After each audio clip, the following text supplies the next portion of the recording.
आमतौर पर जब शरीर की कोई हड्डी टूटती है तो एक्सरे में वो दरार एकदम साफ दिख जाती है। डॉक्टर सीधे बता देते हैं कि समस्या कहाँ है और बस प्लास्टर बांध दिया जाता है। हाँ, वो बहुत सीधा प्रोसेस है। बिल्कुल। और ये स्पष्टता बहुत सुकून देती है क्योंकि हम अपनी आंखों से देख सकते हैं कि क्या गलत है और उसे कैसे ठीक करना है। लेकिन लेकिन जब बात हमारे अपने दिमाग की आती है, उन अदृश्य विचारों की जो लगातार हमारे सिर में गूंजते रहते हैं, तो ये सारी स्पष्टता अचानक गायब हो जाती है। एकदम गायब हो जाती है, वहाँ कोई एक्सरे काम नहीं आता। सही कहा। हमारे सामने आज कुछ बहुत ही दिलचस्प नोट्स, रिसर्च और खास तौर पर डायरिस फॉरोच द्वारा लिखी गई किताब थिंक स्ट्रेट का एक पूरा स्टैक रखा है। और आज की इस विस्तृत चर्चा का एक ही मिशन है। और वो मिशन क्या है? मिशन ये समझना है कि कैसे हम इस बेचैन शोरगुल से भरे दिमाग को नियंत्रित कर सकते हैं, अपने ही विचारों को अपना दुश्मन बनने देने के बजाय उन्हें एक बहुत ही धारदार और शक्तिशाली हथियार में कैसे बदला जाए। देखिए, इस पूरी चर्चा का केंद्र ही यही है कि लोग अक्सर अपने ही विचारों के जाल में कितनी बुरी तरह फंस जाते हैं। मतलब, एक ही नकारात्मक बात को दिन में 50 बार सोचना। हाँ, जो कि बहुत आम बात है। बिल्कुल। भविष्य की उन बातों की चिंता करना जो शायद कभी होंगी ही नहीं, या अतीत की किसी छोटी सी गलती को लेकर खुद को कोसते रहना। ये सब एक ऐसी भूल भुलैया है जिसका कोई एग्जिट दरवाजा ही नहीं दिखता। सच में ये एक लूप बन जाता है। और यहाँ सबसे महत्वपूर्ण बात जो इन नोट से निकलकर आती है वो ये है कि सिर्फ सोचना अपने आप में कोई उपलब्धि नहीं है। विचार बस हवा में तैरते हुए बादलों की तरह है। वे तब तक कोई परिणाम नहीं देते जब तक कि उन्हें जानबूझकर एक सही दिशा न दी जाए। ये किताब इसी बात पर सबसे ज्यादा जोर देती है कि इंसान को अपने विचारों का लाचार शिकार नहीं बनना है, बल्कि उनका निर्देशक बनना है। निर्देशक। ये निर्देशक बनने वाली बात बहुत दिलचस्प है क्योंकि किताब के शुरुआती हिस्से में ही दिमाग को देखने का पूरा नजरिया ही बदल दिया गया है। मतलब लेखक एक बहुत ही कड़वा सच सामने रखते हैं कि औपचारिक शिक्षा, मेरा मतलब है स्कूल या कॉलेज की पढ़ाई, वो खत्म होने के बाद दुनिया के ज्यादातर लोग सक्रिय रूप से कुछ भी नया सीखना बंद कर देते हैं। हाँ, ये एक बहुत बड़ा सच है। और जब सीखना बंद हो जाता है तो दिमाग का विकास उसी दिन फ्रीज हो जाता है। इसका सीधा सा मतलब है कि दिमाग कोई जादुई चीज नहीं है, बल्कि शरीर की किसी अन्य मांसपेशी की तरह ही है। अगर कसरत न मिले तो वो कमजोर पड़ने लगती है। बिल्कुल। और ये सिर्फ एक कहावत नहीं है, इसके पीछे पूरी न्यूरोलॉजी काम करती है। शरीर की किसी भी मांसपेशी को अगर हम महीनों तक इस्तेमाल ना करें तो क्या होगा? वो सिकुड़ने लगेगी। जाहिर सी बात है। तो दिमाग के साथ भी तो हूबहू यही होता है। जब कोई व्यक्ति नई किताबें नहीं पढ़ता, अलग अलग विचारों वाले लोगों से बात नहीं करता या कोई नए कौशल नहीं सीखता, तो उसका दिमाग एक ऑटो पायलट मोड में चला जाता है। मतलब वो बस पुरानी आदतों पर चल रहा है। बिल्कुल। वो बस उन्हीं पुरानी आदतों, पूर्वाग्रहों और सीमित सोच के दायरे में घूमता रहता है, चाहे उसे कोई मेहनत ही नहीं करनी पड़ती। तो इस विश्लेषण का सबसे पहला निष्कर्ष यही है कि दिमाग को एक उपकरण के रूप में देखना शुरू करना होगा। एक ऐसा टूल जिसे तेज रखने के लिए हर दिन जानबूझकर नई चुनौतियों के साथ घिसना पड़ता है। अगर इसे आज के जमाने के हिसाब से समझें तो एक उदाहरण दिमाग में आता है। क्या हम दिमाग को एक ऐसे स्मार्टफोन की तरह देख सकते हैं जिसमें पीछे यानी बैकग्राउंड में बहुत सारे बेकार ऐप्स चल रहे हैं? अरे, ये बहुत ही बढ़िया तुलना है ना? वो ऐप स्क्रीन पर तो नहीं दिख रहे हैं और ना ही कोई उपयोगी काम कर रहे हैं, लेकिन वे लगातार फोन की बैटरी और रैम को सोख रहे हैं। बिल्कुल। और हमें पता भी नहीं चलता। वही तो। और नतीजा ये होता है कि जब वास्तव में किसी जरूरी काम के लिए या कोई बड़ा फैसला लेने के लिए ऊर्जा चाहिए होती है तो सिस्टम पहले ही लो बैटरी का सिग्नल देने लगता है और फोन हैंग हो जाता है। हमारा दिमाग भी ऐसे ही क्रैश होता है। ये तुलना इस स्थिति को बहुत अच्छी तरह से समझाती है। बस एक बड़ा फर्क ये है कि स्मार्टफोन में तो हम स्क्रीन को स्वाइप करके उन ऐप्स को आसानी से बंद कर सकते हैं। हाँ, बस एक स्वाइप और काम खत्म। लेकिन हमारे दिमाग की ये जो बैकग्राउंड ऐप्स हैं, यानी हमारे अनियंत्रित विचार, ये इतनी आसानी से बंद नहीं होते। ये इंसान की मानसिक ऊर्जा को दीमक की तरह अंदर ही अंदर खाते रहते हैं। रैल्फ वॉल्डो एमर्सन का एक बहुत ही प्रसिद्ध कथन है, इंसान वही बन जाता है जिसके बारे में वो दिन भर सोचता है। ये बहुत गहरी बात है। असल में गहरी है। अगर कोई व्यक्ति दिन भर अपनी कमियों, अपने डरों या सिर्फ इस बात पर विचार करता रहे कि दूसरे उसके बारे में क्या सोच रहे हैं, तो उसका पूरा रवैया और उसकी शारीरिक भाषा भी वैसी ही डरी हुई और रक्षात्मक हो जाएगी। मतलब वो बाहर से भी वैसे ही दिखने लगेगा। बिल्कुल। इसके विपरीत अपनी भावनाओं को सक्रिय रूप से चुनना एक अलग ही स्तर की आज़ादी है। ये असहाय होकर विचारों के बहाव में बह जाने और अपनी पतवार अपने हाथ में लेकर दिशा तय करने के बीच का अंतर है। लेकिन देखिए, यहीं पर सबसे बड़ी उलझन आती है। ये कहना तो बहुत आसान है कि अपनी पतवार खुद संभालो, पर सच कहूं तो जब दिन भर में दिमाग के अंदर 60,000 से ज्यादा विचार आ रहे हों, तो ये कैसे तय किया जाए कि कौन सा विचार रखने लायक है और कौन सा कचरे के डिब्बे में डालने लायक? यही तो सबसे बड़ा सवाल है। वही ना, वो कौन सा फिल्टर है जो हमें ये बताएगा कि इन बैकग्राउंड ऐप्स में से किसे डिलीट करना है और किसे रखना है? इसके लिए किताब हमें जॉन डेवी के व्यावहारिकता या जिसे हम प्रैग्मेटिज्म कहते हैं उस सिद्धांत की ओर ले जाती है। जॉन डेवी का दर्शन बहुत ही स्पष्ट और मैं कहूँगी एकदम निर्मम है। निर्मम कैसे? उनका कहना था कि सच वही है जो काम करता है। विचारों को छांटने का ये सबसे बेहतरीन फिल्टर है। जब भी दिमाग में कोई विचार आए तो एक बहुत ही व्यवहारिक सवाल पूछना चाहिए, क्या ये विचार जीवन को किसी भी रूप में बेहतर बना रहा है? अच्छा, मतलब सीधा फायदा देखना है। एक तरह से हाँ। उदाहरण के लिए मान लीजिए किसी को नौकरी जाने का डर सता रहा है। अब सवाल ये है कि क्या ये डर नई स्किल्स सीखने के लिए प्रेरित कर रहा है? अगर कर रहा है तो फिर वो अच्छा डर है। बिल्कुल। अगर हाँ तो ये उपयोगी विचार है। लेकिन अगर ये डर सिर्फ रात की नींद उड़ा रहा है और इंसान को बिस्तर पर चिंता में पड़े रहने को मजबूर कर रहा है, तो जॉन डेली के सिद्धांत के अनुसार ये विचार पूरी तरह से बेकार है। इसका कोई अस्तित्व ही नहीं होना चाहिए।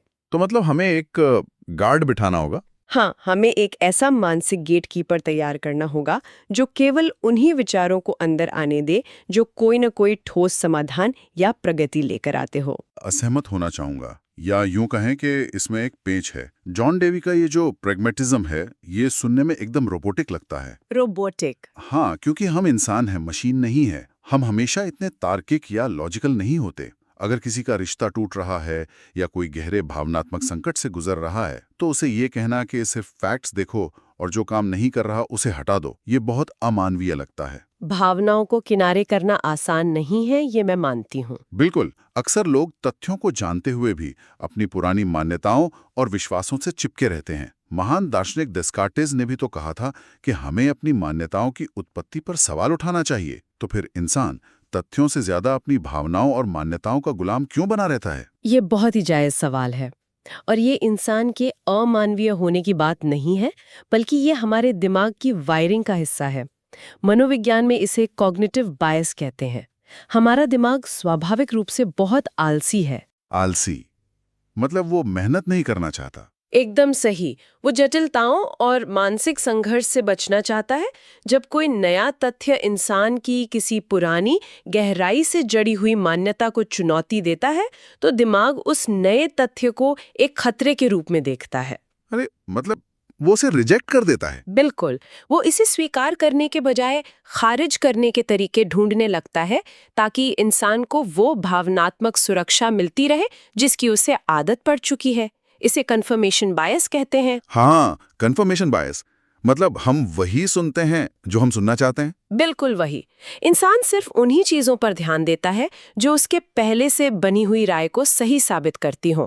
लेकिन थिंक स्ट्रेट का तर्क ये है कि अपनी भावनाओं को स्वीकार करना एक बात है और उन भावनाओं के आधार पर अपनी जिंदगी के बड़े फैसले लेना बिल्कुल अलग बात है। तो फैसले कैसे लिए जाएं? फैसले कभी भी हवा में सही या गलत नहीं होते। वे केवल अच्छे सूचित या बुरे सूचित होते हैं। मतलब वेल इन्फॉर्म्ड या पुअरली इन्फॉर्म्ड।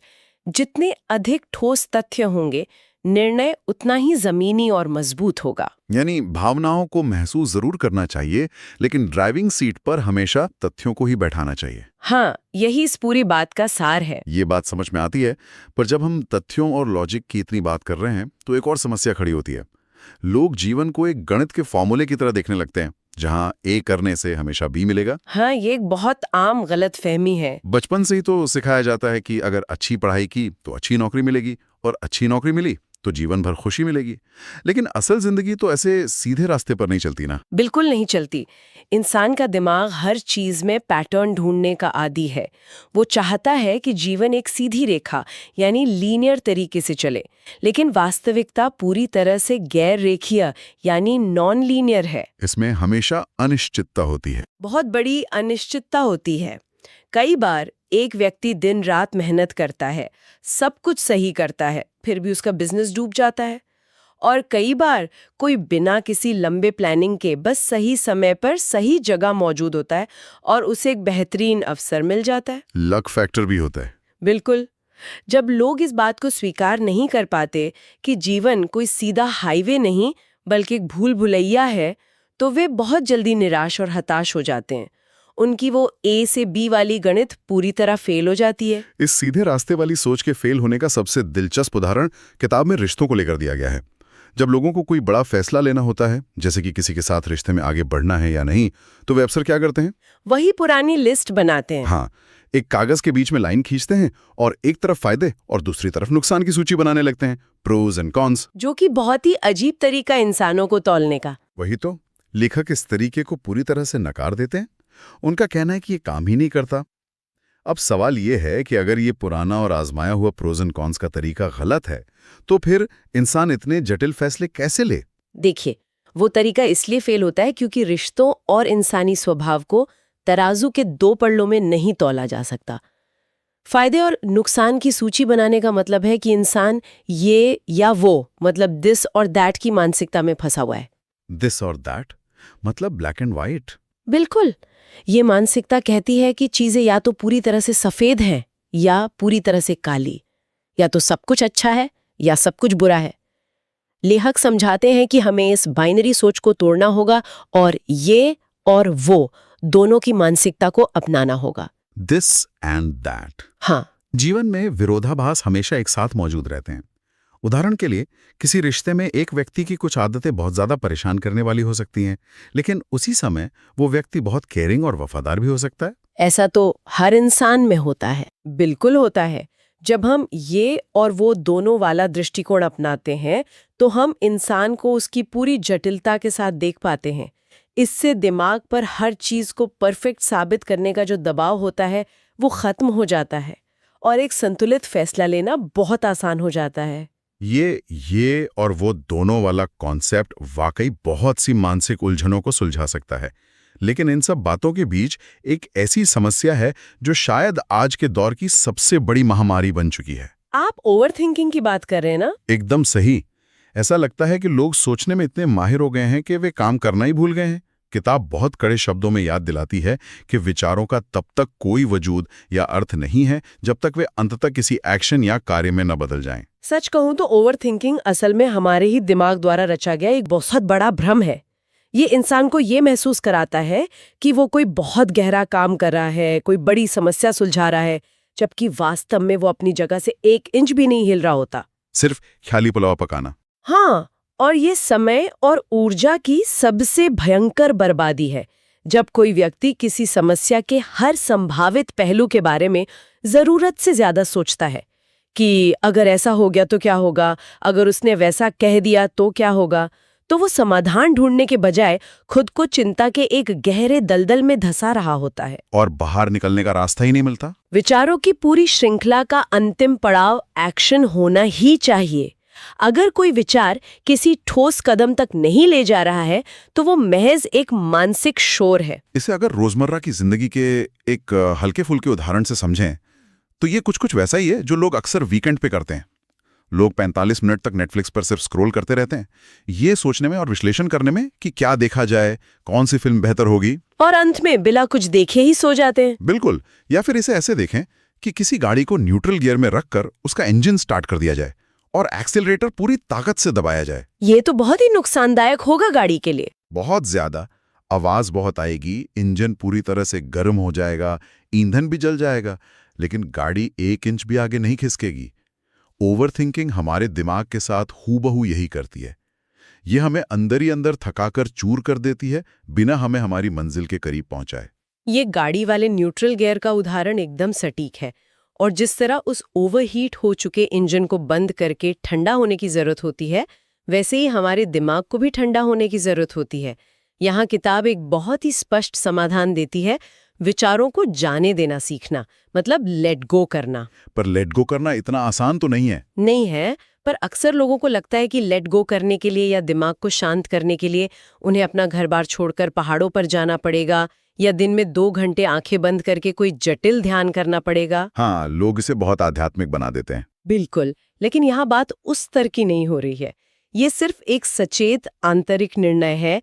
जब कोई विचार लगातार परेशान कर रहा हो और उसका कोई समाधान न निकल रहा हो, तो बस अपने आप से ये कहना कि ठीक है, मैंने इस पर पर्याप्त सोच लिया है, अब मैं इस विषय पर और ऊर्जा खर्च नहीं करूंगी।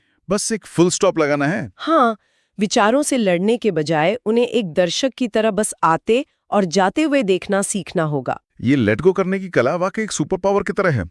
और जब एक बार वो मानसिक शोर कम हो जाता है, लोग एक्शन लेना शुरू करते हैं, तो वे अपनी जिंदगी को पटरी पर लाने के लिए कई तरह के सिस्टम या आदतें बनाते हैं। लोग टाइम टेबल बनाते हैं, काम करने के नए तरीके अपनाते हैं। हाँ, लेकिन कई बार बहुत कोशिश करने के बाद भी वे सिस्टम काम नहीं करते और फिर लोग हताश हो जाते हैं कि हम में ही कोई कमी है। यहीं पर जॉन डेवी की वो व्यवहारिकता दोबारा मैदान में आती है।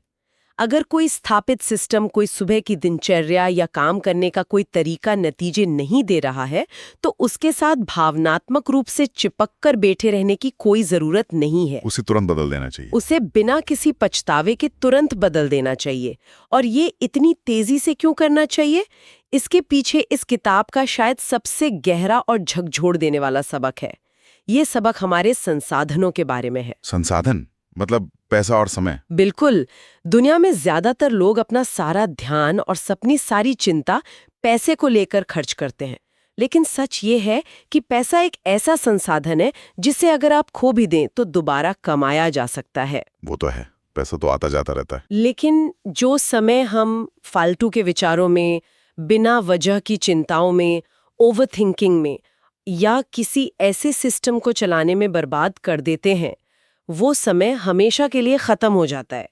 इस ब्रह्मांड की कोई भी तकनीक, कोई भी ताकत उस गुजरे हुए समय को 1 सेकंड के लिए भी वापस नहीं ला सकती। समय के इस अटल सच को समझना ही शायद वो आखिरी चाबी है जो हमें अपने सोचने के तरीके को तुरंत सीधा करने के लिए मजबूर करती है। अगर हम आज की इस पूरी चर्चा को एक धागे में पिरोएं, तो ये एकदम साफ हो जाता है कि हमारे विचार एक बहते हुए पानी की तरह हैं। बिल्कुल सही कहा। अगर हम उस पानी में जॉन डेवी की व्यवहारिकता का फिल्टर नहीं लगाएंगे, तो वो पानी बहुत जल्द मानसिक कचरे से भर जाएगा। हमें इस बात को गहराई से स्वीकार करना होगा कि बिना किसी जमीनी एक्शन के हमारे बड़े बड़े विचार और योजनाएं पूरी तरह से खोखली हैं। और वो दिस और दैट वाली सोच भी तो छोड़नी होगी। हाँ, जीवन को प्रोज एंड कॉन्स की संकीर्ण बाइनरी से निकालकर उसे उसकी पूरी जटिलता में स्वीकार करना होगा।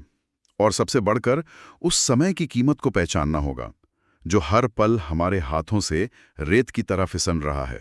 अपने दिमाग को ऑटो पायलट पर छोड़कर उसे अपना दुश्मन बनाने के बजाय जानबूझकर उसे एक दिशा देना ही जीवन में वो स्पष्टता लाता है जिसकी हम सब तलाश कर रहे हैं। इस पूरी चर्चा को समेटते हुए यहाँ मौजूद नोट्स और किताब के आधार पर एक आखिरी और थोड़ा उकसाने वाला विचार छोड़कर जाना चाहूंगी। जी बिल्कुल, बताइए। जब भी हम जीवन में किसी जगह अटके हुए महसूस करते हैं, तो हम हमेशा बाहर की परिस्थितियों को, दूसरे लोगों को या अपनी किस्मत को दोष देने लगते हैं। लेकिन जरा रुककर सोचिए, क्या हमारे जीवन की सबसे बड़ी रुकावट, सबसे बड़ी दीवार वास्तव में बाहर की दुनिया का वो शोर है? ये एक सोचने वाली बात है। या फिर कहीं ऐसा तो नहीं कि वो दीवार हमारे अपने ही दिमाग के भीतर चलने वाली वो अनियंत्रित बेतरतीब कहानी है जिसे हमने बिना सवाल किए सच मान लिया है? जिस दिन हम उस आंतरिक कहानी के लेखक खुद बन जाएंगे, शायद उस दिन बाहर की दुनिया को बदलने की जरूरत ही न पड़े। अगर ये वीडियो अच्छा लगा हो तो लाइक करें, शेयर करें और ऐसी ही किताबों व विचारों के लिए चैनल को सब्सक्राइब करें। धन्यवाद।